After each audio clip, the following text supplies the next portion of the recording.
क्या आप जानते हैं हम जगन्नाथपुरी में भगवान के जिस स्वरूप का दर्शन करते हैं वो कैसे प्रकट हुआ था? आइए जानते हैं।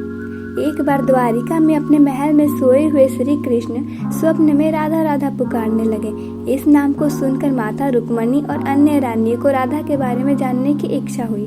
द्वारिका में ब्रज की इस कन्या के बारे में भला किसको पता होगा, ये सोचकर वो बलराम भैया की माता रोहिणी के पास गई। माता रोहिणी ने पहले तो बात को बहुत टाला और कहा कि ये बहुत पुरानी बात है। उन्हें भय था कि अगर श्री कृष्ण ब्रज की कथाओं को सुनेंगे तो वो ब्रज जानने की इच्छा करेंगे, किंतु बहुत आग्रह करने के बाद वो कथा सुनाने के लिए तैयार हो गई। उन्होंने देवी सुभद्रा को कमरे के बाहर पहरा देने को कहा। जैसे ही माता रोहिणी ने कथा सुनाना आरंभ किया, वैसे ही कृष्ण और बलराम वहां आ गए। देवी सुभद्रा ने अपने भाइयों को रोकने का प्रयास किया, किंतु माता रोहिणी की आवाज कमरे के बाहर तक आ रही थी। वृंदावन की उन मधुरम कथाओं को सुनकर तीनों भाई बहन स्तब्ध रह गए। उनके अंग प्रेम रस से मानो गलने से लगी, उनकी आंखें खुली की खुली रह गईं। और इस स्वरूप में नारद मुनि ने उनका दर्शन किया।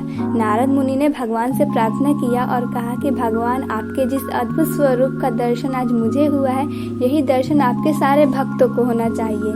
यही है हमारे जगन्नाथ, बलराम और सुभद्रा। जय जगन्नाथ।